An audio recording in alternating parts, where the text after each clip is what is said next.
I have a lot of spirit that come in and they have their arms crossed like this and they're just staring at me. Oh man.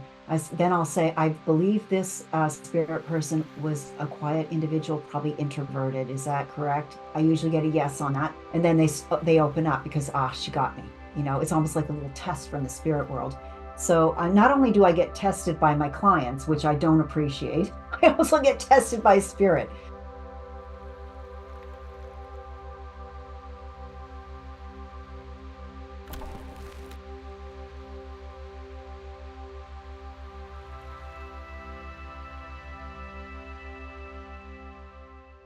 Today we're talking with psychic medium Carolyn Molnar. I'm so happy to introduce you, Carolyn. How are you today? I'm well. Thanks so much for having me.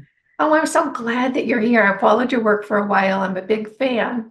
Oh. The question I have for you is the question I always have when I meet someone with your skills and abilities is, so how did this start for you? It runs in the family, from both sides of the family. So my mom's side, my dad's side, lots of history with regards to them. And I was born into a family that accepted the work. So I wasn't thought of as weird or woo-woo. It was more like, what are you getting on this, Carolyn? That was just the everyday thing.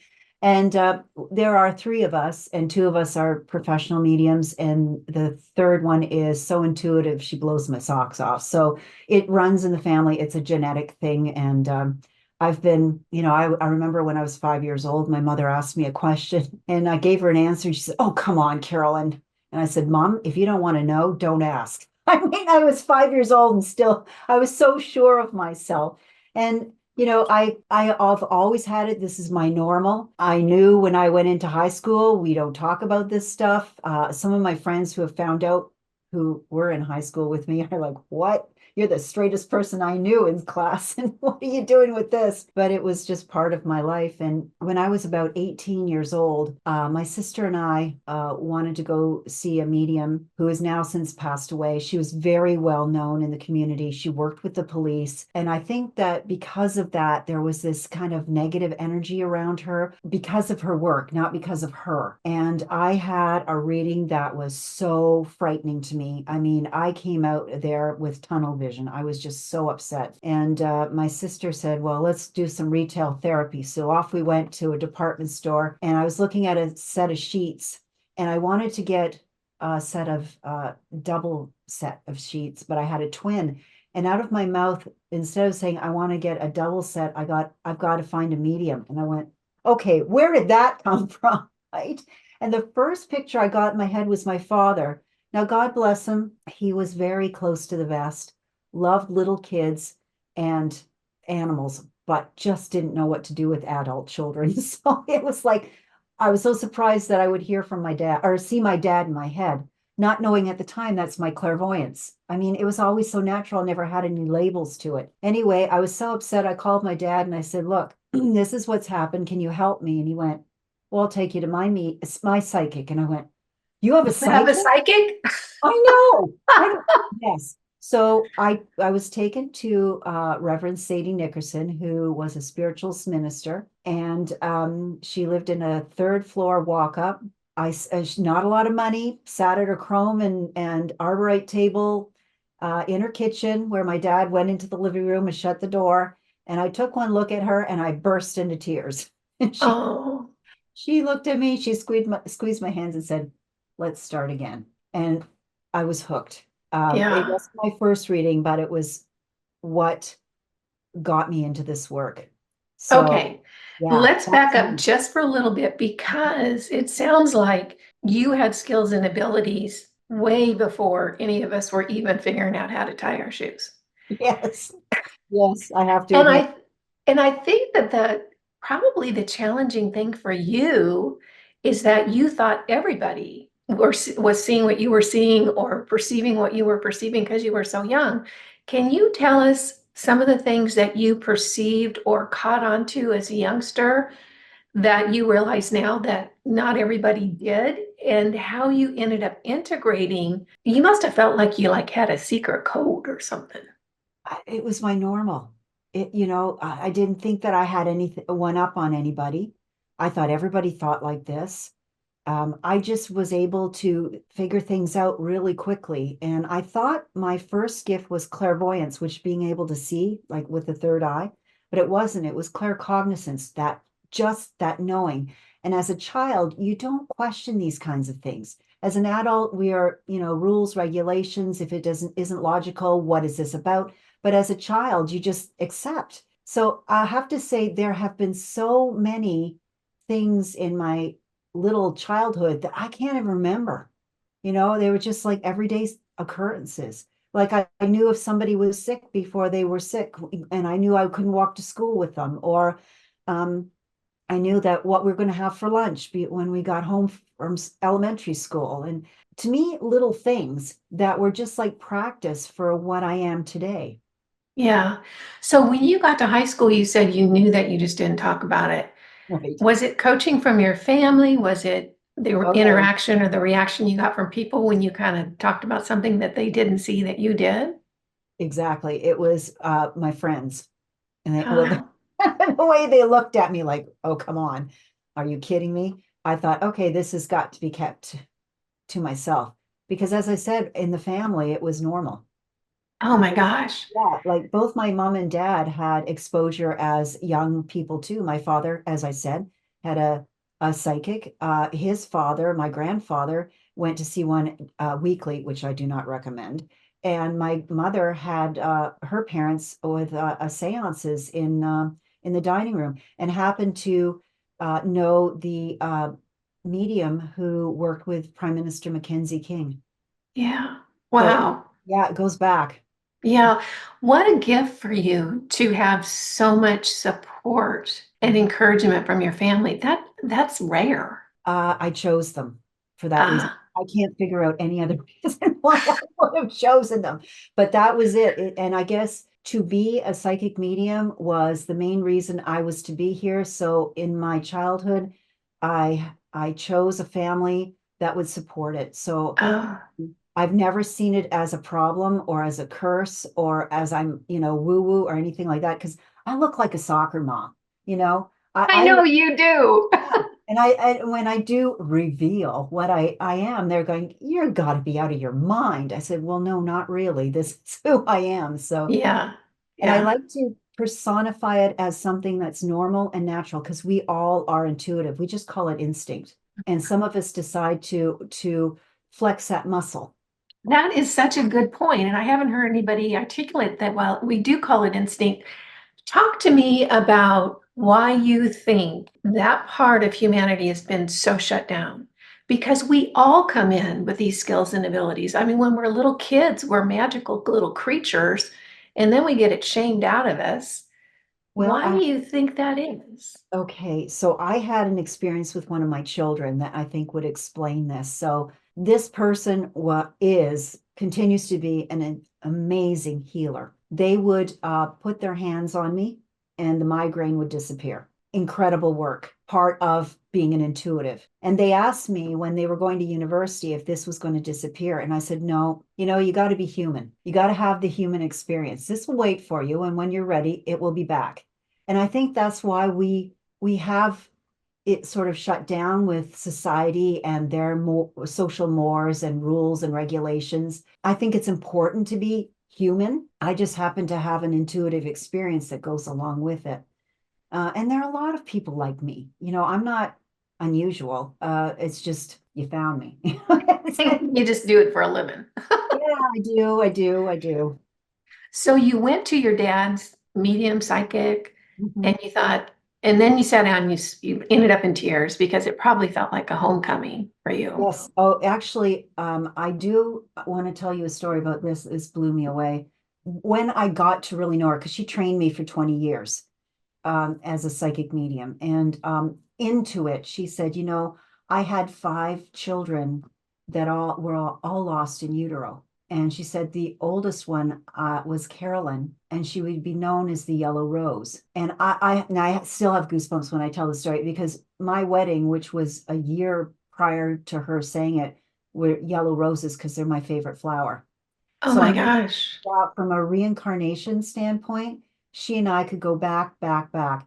But she couldn't have me. So I had to be born into a family luckily close by, where we could meet up again. And that was like 20 years later. Oh, I just got goosebumps. What a Yeah. wonderful connection. And you probably hooked it up so you guys would meet and then you could move forward with your Yeah. learning together. Yeah, I think it was in the Akashic records that we would meet somehow, and we did. And she passed in 2001. She was 86 years old and had a full life here. So I've dedicated my work to her. She taught me everything I know, and she continues to teach me, I was because, going to say, you're probably still talking to her all the oh time. God, yes. And if I'm Yeah, wrong, man, you hear from, I mean, I hear from her. you're right. Yeah. So you connect with this woman, Mhm. you start in, tell me how it grew from that moment to now being a full-time, doing this full-time. Well, it goes back to the 80s. It was a time when we were going into recession, and I had young children, and I wanted to work as a Kelly temporary employee because then I could pick and choose the times that I could work, and if my kids needed me, they were first. So, but with the recession, that's the first thing that drops. Companies are not hiring temps. So not like I just lost all my work. And I said to my husband at the time, the only thing I can do is do readings. That's what I know I can do. And that's how it started. It was like I was pushed into it, kicking and screaming. But I guess they wanted me doing the work. And at one point, I had a classroom in my home, and I've trained hundreds of people, with psychic development and mediumship. And I had an in-home room where I would work with clients, and an office. So it was quite the going concern. But as one gets older, you start to simplify a bit. And I'm still doing the readings. I'm still teaching, but it's in a simplified form. Yeah. Now, Mhm. when you first started this, how did you get the word out? Word of mouth, basic. Yeah. Yeah, I just talked to friends, and they knew people who got in touch with me, and so on and so on. And I have to say, social media and the website has been a boon for my work. People do find me, so Mhm. I'm very grateful. So I would imagine because just like anything else, mediumship, psychic abilities, it's like a muscle that you flex and you grow. Yes. So what I want to know is I know that as a medium moves forward, they've just become more attuned, their ability to perceive is broader. However, right now on the planet, we're having such an influx of vibrational change. So that I would imagine that for someone like you who's already really tuned in, it's kicking up in a big way. How has your connection changed and enhanced over the years that you've been working? And then kind of talk about how we're changing on the planet as well. Sure. Well, I always open with a prayer because without them, I'm nothing. I really, I need them. So I ask for certain things, especially clarity and accuracy and recognition on the part of the client of the message that I'm getting. And, I pray to a higher source and ask for protection. And the protection, I think, really helps me keep the crazy energy off, like the planetary stuff. Some days it's difficult.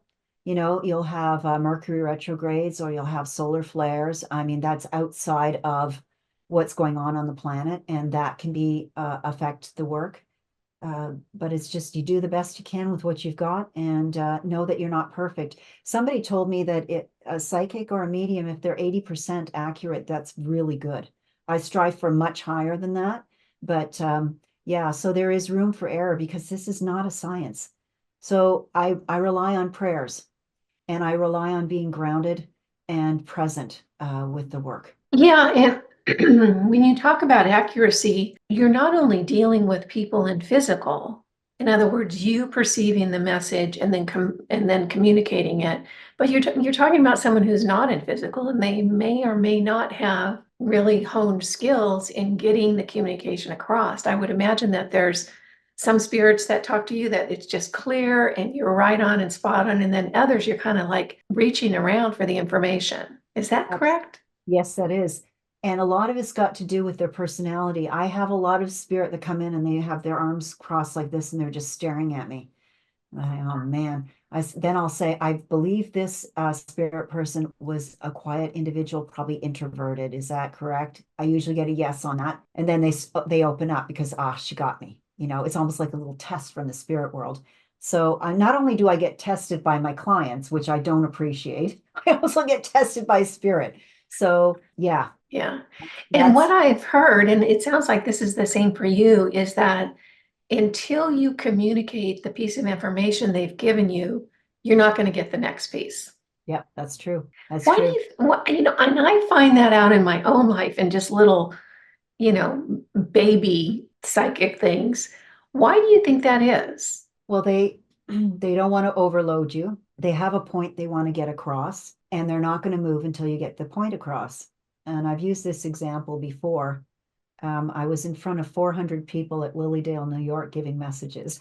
I get apple pie, muscle car, Italian meatball, no, spaghetti, and high school. That's it. And I went, oh my God. And I just put it out there. I said, okay, can anybody take this? And somebody put their hand up. I couldn't believe it. And it turned out he was Italian. He went to high school with her. He drove a muscle car. And what was the fourth one? I can't remember. But it Apple was, pie and yeah, spaghetti. yeah, apple pie was something was his favorite. And this woman, it was a boyfriend from a high school. So you Oh gosh. give what you get, even if you feel so weird about it. Otherwise, nothing more will come. And I've told my students that start talking. The worst part is if you stay silent. I know it feels weird, but just talk. And Yeah. then it starts to flow. And there's some spirit, they will not give you anything until your name is called. Another spirit will download several things and then you'll be ready to go. It's just their style and you've got to work with them. Right. So you're actually working with two different personalities, Mhm. someone in physical, someone not in physical. And so what you guys do is amazing in my mind. The Well, fact that the you can weird keep thing it all about straight. Here's the weird thing about it is that people who sit for me, the clients, they're very literal. So if I say, oh my gosh, she's such a mother. Well, she's not my mother, she's my sister. Well, she is coming in as a mother. She must have children.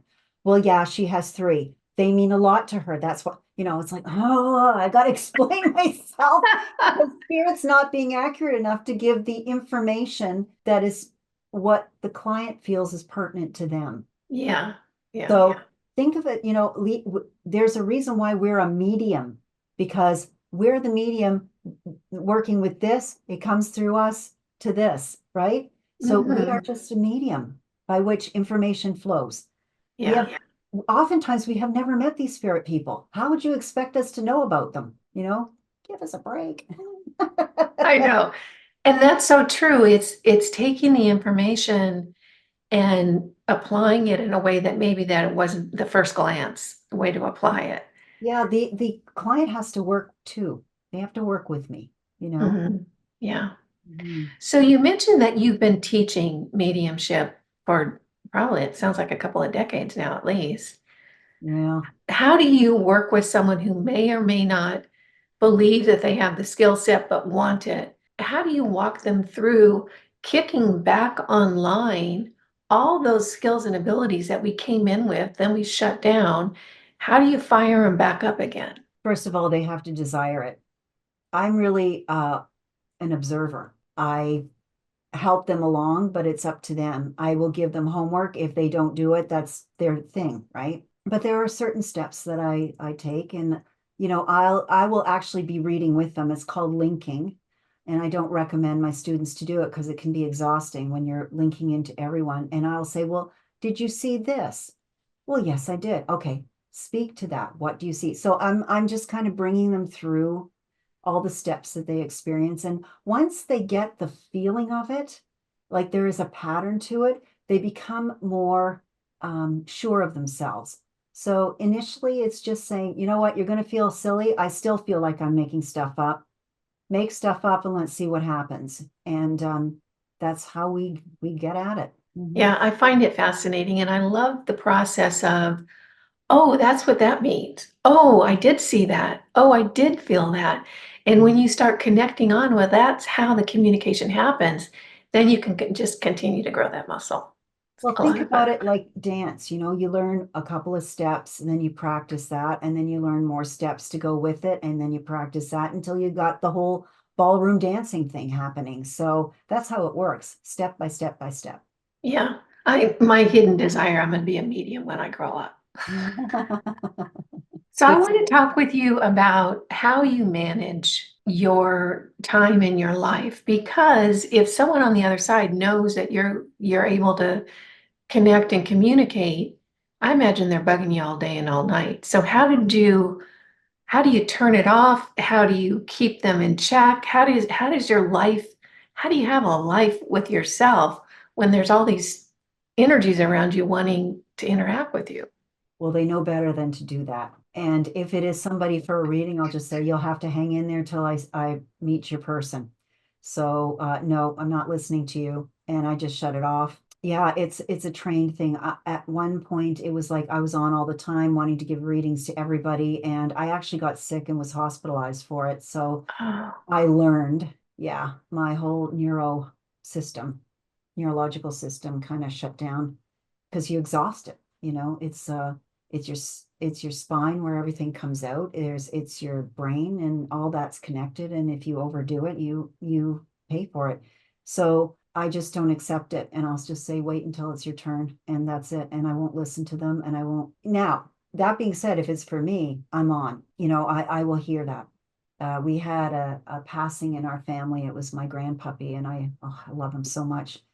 And he was having health issues, and my family was very hopeful and all that. And I heard so clearly, he is dying. And I thought, okay, that's for me to be prepared for one of my kids, because it was their dog. And I was on for that. And I appreciate them giving me this. And I don't see that as a negative. I see that as homework and preparation for the inevitable.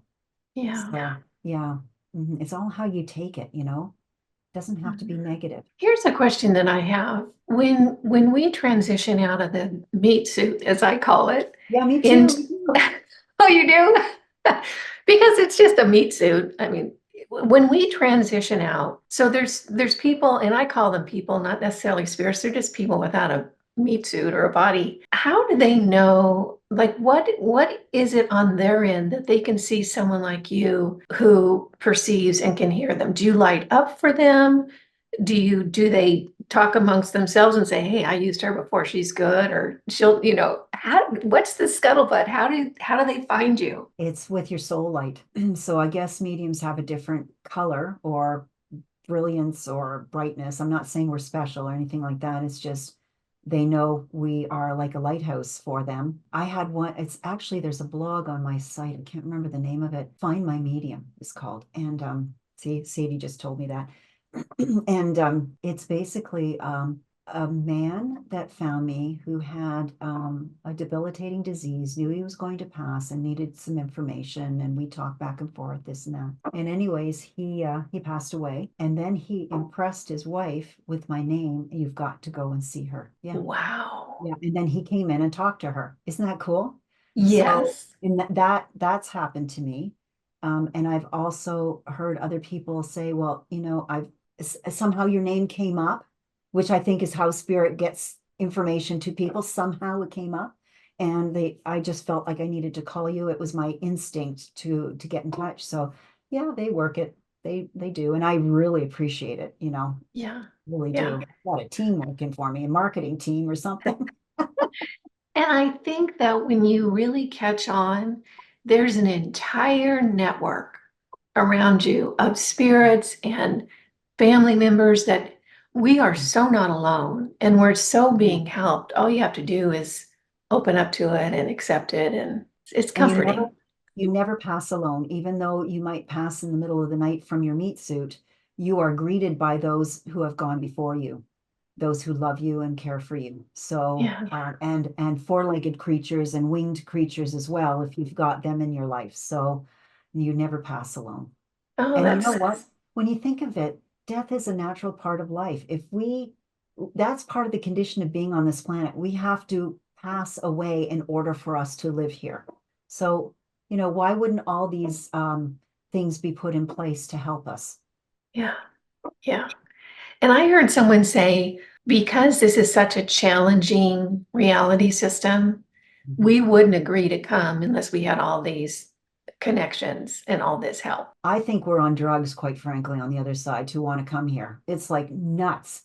It's one of the toughest planets to be I know. on. And for several reasons. One is it gives us the greatest opportunity to progress our soul, because through our challenges and our choices and our non-choices, do we progress or not? And also, we don't have the spiritual leaders that other planets do. And I'm not talking religious, I'm talking spirit leaders. We don't have them. So we are really on our own with our intuition and our connection if we can hear them with our guides. So it's Yeah, tough. It's really tough. it is. It is tough. What I'm wondering right now, because building that intuitive sense, and at least even if you're not going to be a medium or a psychic, just being able to trust that intuition. I'm wondering if that's something that you also address in your teaching, because someone who maybe doesn't want to work as a full-time medium like you do, if they just want to be more confident in their ability to make decisions, is this something that you can kind of touch on in your session? I don't touch on, well, you know what? The one thing I do touch on is my YouTube channel where I have over 500 clips. And also, I have a playlist called Signs from Spirit. So people will be able to notice the subtleties of spirit communication. So I help them that way. But if they're not willing to commit to a classroom situation where psychic development is offered, I really don't have a lot of chance to help them out unless it comes out through a session, which is rare because they're mostly focused on, money, job, health, and if it's mediumship, my spirit loved ones. So they're not Yeah. really interested. They want to use my intuition instead of using their own. Okay. Yeah. And one thing I can attest to is Carolyn has an amazing library of videos over on her YouTube channel, and I'll have it linked in the description box down below, where in their little bite-size pieces of guidance, information, training, they're wonderful. So go on over there and check it out, because even doing one a day, you're going to just really start building that muscle and developing that sense of intuitiveness. It's a very, very helpful volume of work that you put over there. So thank you for that. And I have to tell you, it's based on people emailing me their questions, and it has to be a general question. It's not like, is my mother okay? It's more Mm. like, how do I manage this when, da da da da da. So I Right. just put up another 12. So I'm going through to the end of April. And I've already started another list. So I'm very grateful that people continue to be in touch with their questions, because that's how it will grow. Otherwise, I don't Yeah. have anything. Yeah. So I want to move on to a broader topic now. We kind of talked about it a little bit before we came on the recording, and that is that what's going on the planet right now. And the reason I want to talk with you about it is because I feel like someone like you gets expanded information. You get information from people who have a broader view.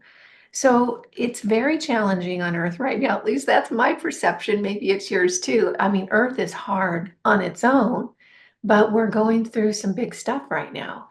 Can Yes. you take a few minutes to talk about how you see 2024 fleshing out? Any information you can give us, how we can work in it better, just kind of what's going on, particularly this year, 2024, which has been such a big topic for a long time. Well, I have to say, this will not take 1 year. This will take your lifetime. So, 2024 is a good year, I believe. We've come out of the yuck of the pandemic and all that stuff. We still have a couple of years to go. Be patient, but this is the start of the upswing, I believe. And I'm feeling very optimistic about it. I think people are tired of being tired of it. So they're Yeah. just going on with their lives. But we've talked a lot about enlightenment, right? As a planet. And there are people that believe that we are going to a more enlightened experience, life, planetary energy. Well, I'm not sure we're there yet. I don't even think we'll get there in my lifetime. And I hate to sound like a Debbie Downer, but we have had so many tests thrown at us from COVID, politics, political ideologies. Just look around. I don't even want to go in on that. I'll go gray. And we have not risen to the challenge. We haven't. It's been me, myself, and I rather than how can I serve? And looking at intentions rather than saying, I don't like this, therefore it's wrong. So we've got to shift our consciousness. And with each of these large tests, COVID being one of them, we have the opportunity to look around and say, how can I help? Rather than how can I benefit from this? And also we look at political ideologies. Are you harming or are you helping others in your quest for power? You know, are you helping? Are you harming?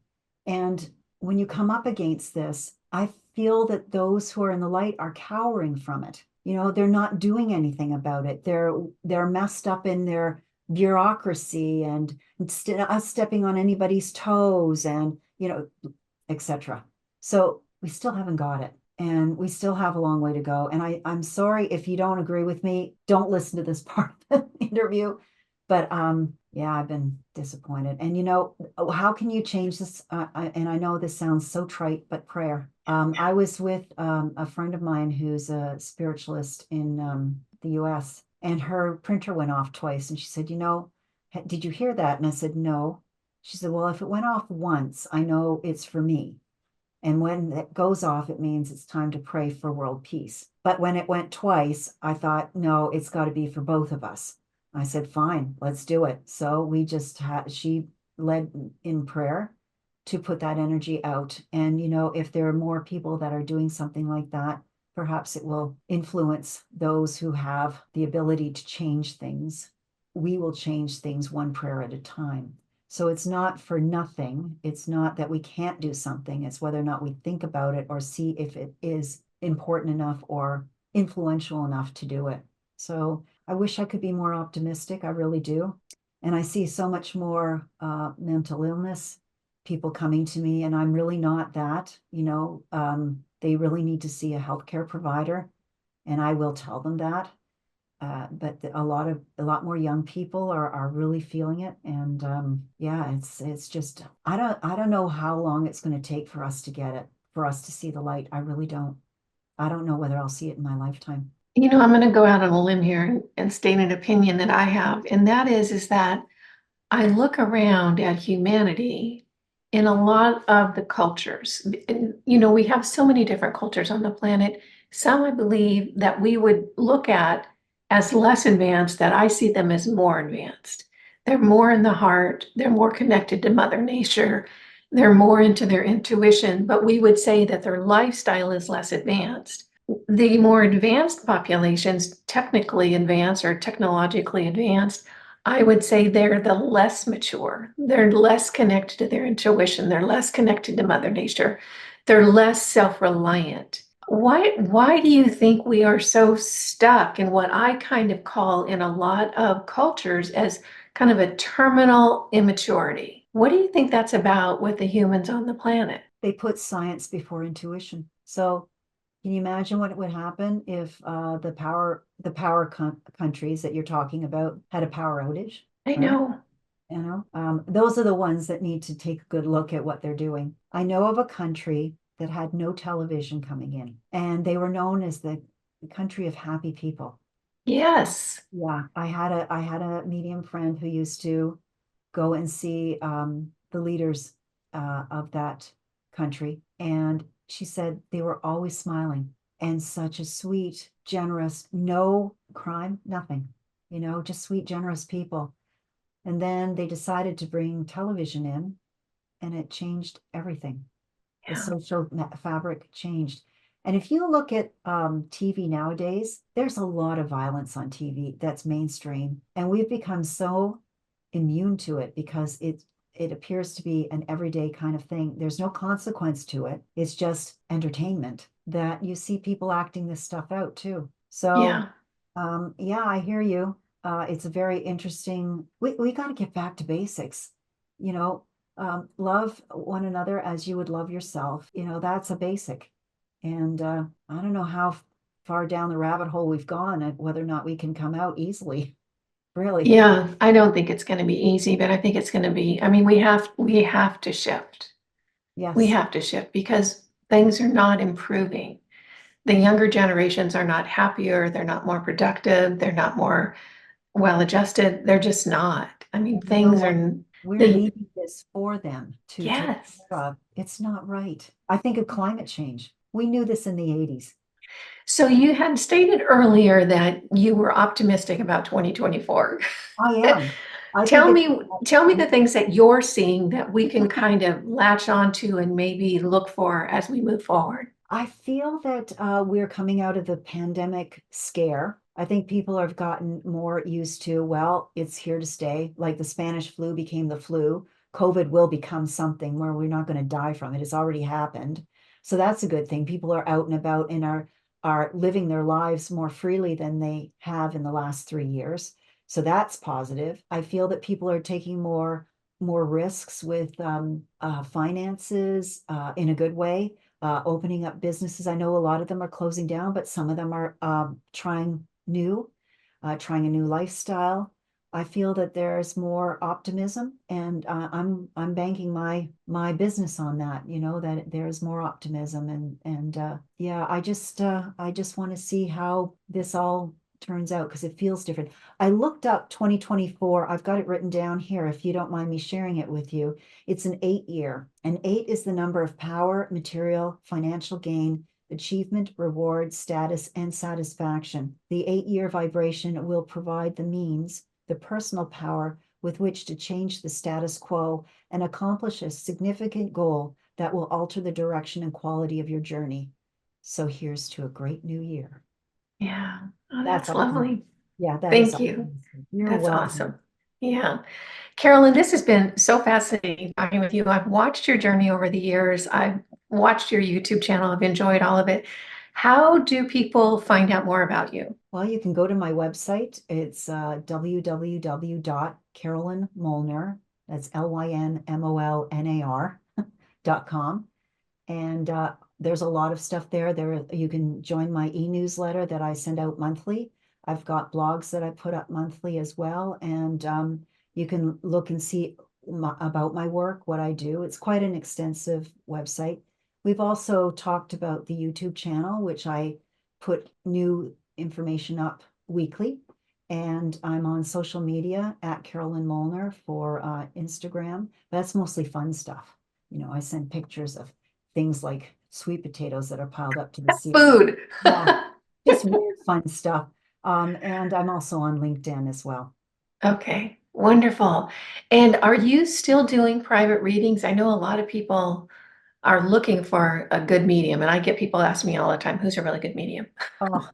Yeah, I do. And with the understanding that I'm not doing anything one-on-one as yet. I don't have the office capability for it. The HVAC is not working well. So no, I'm not going to be sitting for 30 minutes with people. It's just not going to happen. So, but all I need is the sound of your voice. I have Zoom, I have telephone. I've read for people all over the world. They don't have to be sitting in front of me, and they've been happy because they've come back. So that you can also see on my website as well. Yeah. And you know, doing a reading over Zoom is just the same as being Yes. there, and you don't have to drive or put on big girl pants. You can just be in your sweats, Yes, which I am. which I am too. Business on the top, Yes, comfy on the bottom. That's the way it goes. Oh, Carolyn, I have so enjoyed connecting with you today. I appreciate your thoughts on 2024 and really what we need to do on the planet. And I hope that at least some of the viewers will do a little thinking on that. I Because hope that's so. really, I hope yeah. so. And thank you so much for having me. It's been a pleasure. I have loved it. I hope you'll come back sometime. Anytime. Thank All you. right, great. Thank you, Carolyn. I hope you enjoyed this video. Coming up next, this is a good one, or you might really like this one too. Either one of them could be perfect for you. Before you leave, don't forget to subscribe.